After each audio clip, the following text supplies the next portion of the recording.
Welcome back to my channel. अस्सलाम वालेकुम, my self Shaheen. सो आज हम देखेंगे कि साइंस ने अप्रूव कर दिया है कि जो खुदा है वो इंसानों के अंदर ही रहता है। Miracles of Quran. So yes, without any further do, let's get started. Video शुरू करने से पहले इस आयत पर गौर करें, क्योंकि आज की वीडियो इसी आयत पर मबनी है। और हम ही ने इंसान को पैदा किया है और जो ख्यालात उसके दिल में गुजरते हैं हम उनको जानते हैं और हम तो रगे जान से भी ज्यादा उसके करीब हैं। कभी आपने इस बात पर गौर किया है कि अल्लाह एक इंसान के शहरग से भी ज्यादा करीब कैसे होता है? कभी इस बात पर भी गौर किया कि अल्लाह ने जिस्म के बाकी आज़ा को छोड़कर शहरग का जिक्र ही क्यों किया? साइंस ने जब इस आयत पर तहकीक की तो उन पर क्या क्या इंकिशाफात हुए।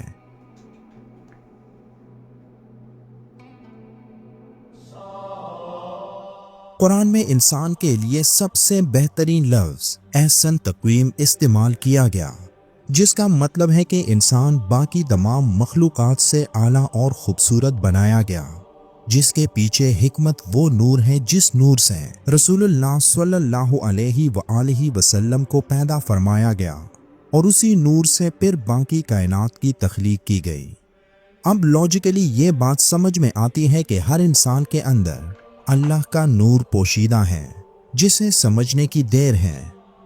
इसी बात को साबित करने के लिए कैम्ब्रिज यूनिवर्सिटी के professor doctor Stephen C Meyer ने एक किताब लिखी थी जिसका नाम रखा था signature in the cell, DNA and the evidence for intelligence design.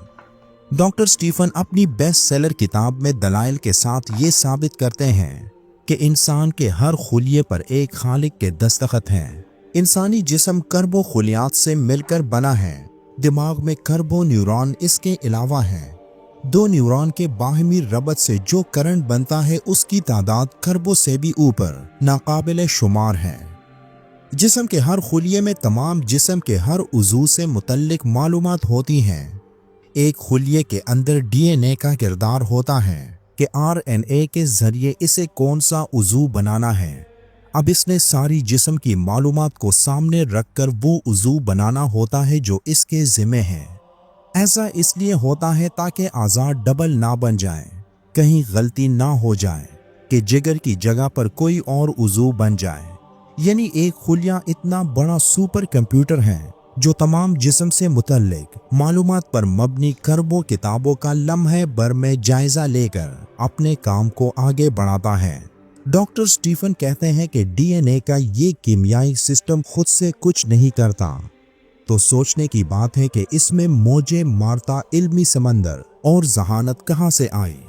ये तो एक इंटेलिजेंट डिज़ाइन है जिसके पीछे एक खालिक का सबूत नजर आता है, जिसने यहाँ सारी मालूमात दे दी, जिसने यहाँ अपने दस्तखत कर दिए और फिर उसके हुक्म से आगे इंसानी जिस्म की इमारत बनती चली जाती है। डॉक्टर स्टीफन कहते हैं कि सोचने की बात यह है कि ये हुक्म कैसे और कहां से मिलता है। वो कहते हैं कि जिंदगी एक मुकम्मल डिजाइन और जहानत के साथ शुरू हुई और इसके पीछे खुदा यानी गॉड है।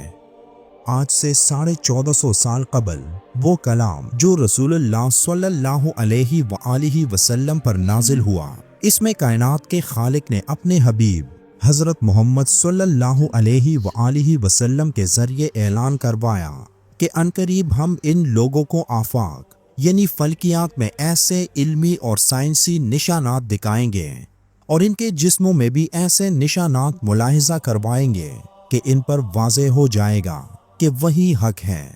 ए मेरे रसूल, क्या तेरे रब के साथ होकर ये यानी इल्मी और साइंसी हकीकत काफ़ी नहीं होगी कि किसी शक व शोबे के बगैर वो अल्लाह हर शे पर मौजूद दिखाई देता है। इसी बात को डॉक्टर स्टीफन ने सिग्नेचर इन द सेल में बयान किया और इन तमाम बातों से इस आयत की समझ आने लगती है कि अल्लाह ने क्यों फरमाया कि वो एक इंसान के शहरग से भी ज्यादा उसके करीब हैं, और शहरग ही क्यों कहा।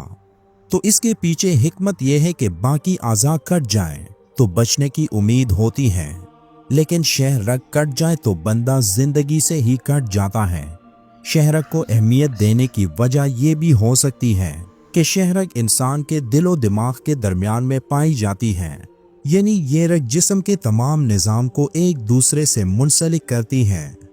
यानी आसान अल्फाज में अल्लाह के अहकाम को जिस्म के एक एक रग तक पहुंचाते हैं कि उस खास रग ने क्या करना होता है और कैसे करना होता है।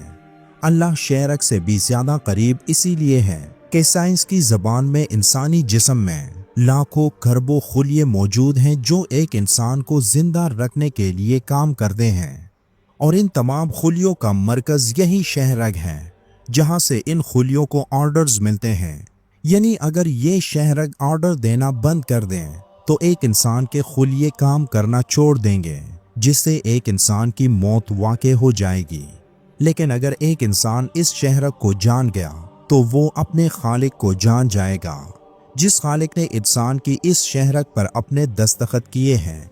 साइंस ये भी कहती है कि इंसान के दिमाग के अंदर शऊर असल में सिर्फ उसके दिमाग में पैदा नहीं होता, बल्कि इसका ताल्लुक कायनात में पहले अनगिनत एनर्जी सिग्नल से होता है, जो कायनात की किसी नामालूम जगह से इंसानी दिमाग में पहुंचकर उसे हिदायत देते हैं और शऊर की ताकत से उसे समझाते हैं कि उसे क्या और कैसे करना है, चीज़ों को कैसे पहचानना है, कब सोना और कब जागना है, अपनी ज़रूरियात कैसी पूरी करनी है, वगैरह वगैरह। साइंस के मुताबिक ये थ्योरी इस बात की दलील है कि इंसान का ताल्लुक कायनात की किसी और दुनिया से है जो इंसान की नज़रों और सोच से पोशीदा है, और ये एनर्जी सिग्नल्स किसी ताकतवर सोर्स यानी खुदा की तरफ से भेजे जाते हैं। मतलब साइंस आज खुले अल्फाज में कुरान की इस आयत की सदाकत का ऐलान करती है जिसमें अल्लाह फरमाता है कि हम शहरग से भी ज़्यादा इसके करीब हैं। तो अब कुछ लोग सवाल करते हैं कि अगर अल्लाह एक इंसान के इतने करीब है तो फिर एक इंसान अल्लाह को क्यों नहीं देख पाता। तो इसका जवाब यह है कि अल्लाह और इंसान के बीच में एक पर्दा है, जिसकी मिसाल इस तरह दी जा सकती है कि अगर एक बल्ब हमारी आंखों से दूर जल रहा हो तो हमें उसकी रोशनी दिखाई देती है।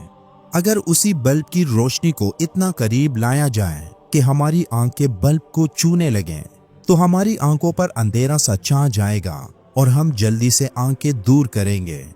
यानी उस बल्ब को इंतहाई करीब से देखा जाए तो पर्दा बन जाएगा जिसके आगे किसी को कुछ नजर नहीं आएगा। यानी अल्लाह एक इंसान के अंदर होता है तो मतलब हमारा उसको देख पाना इस दुनिया में नामुमकिन है, क्योंकि कोई चीज उस वक्त तक दिखाई देती है जब वो आंखों के सामने हो, और अगर वही शे आंखों के अंदर चली जाए तो देखना बंद हो जाएगा। बेशक अल्लाह इंसान के शहरग से भी ज्यादा उसके करीब है। जिस इंसान के एक एक सेल, एक एक रग पर अल्लाह के साइन मौजूद हैं, बस उन साइंस को समझने की जरूरत है, और जिस दिन उन साइंस की समझ आ गई तो उस दिन वो पर्दा खुद ब खुद गिर जाएगा। जैसे कि कुरान की आयत है कि अल्लाह सुब्हानहू व तआला हमारे जुगलर वेन से भी ज़्यादा करीब है। तो we all know that in Islam we have no image of God, यानी अल्लाह ताला की कोई इमेज नहीं है। We believe that. So some people believe that कि जो गॉड जो अल्लाह है, अल्लाह और बंदे के बीच में एक पर्दा है। उस पर्दे को कुछ लोगों की इंटरप्रिटेशन ये है कि वो पर्दा एक नूर का है, और कुछ लोगों की इंटरप्रिटेशन ये है कि जो गॉड्स एसेंस है वो उसका पर्दा है। God's essence in the sense जैसे कि हम लोग क्या है, नमाज़ पढ़ते हैं, अपने ऊपर रिफ्लेक्शन करते हैं, अपना इवैल्यूएशन करते हैं, और जो हम राइट एक्शंस करते हैं, जो हम नेकियां करते हैं, उसका वो रिफ्लेक्शन होता है। And other thing is we all know that कि गॉड जो है, अल्लाह जो है, ह्यूमन कॉम्प्रिहेंशन से परे है। एंड सो चाहे कोई किसी भी मज़हब से ताल्लुक़ रखता हो, we all know that God is the only source of guidance and inspiration. We also know that कि there are two paths, right और रॉन्ग, यानी कि एक नूर का और एक अलग डार्कनेस का। तो because God is light, and when we see the reflection of light in ourselves, it means the God resides in us. So well, it's very quite informative and very nice video. So if you love this video, do not forget to like, comment, share and subscribe.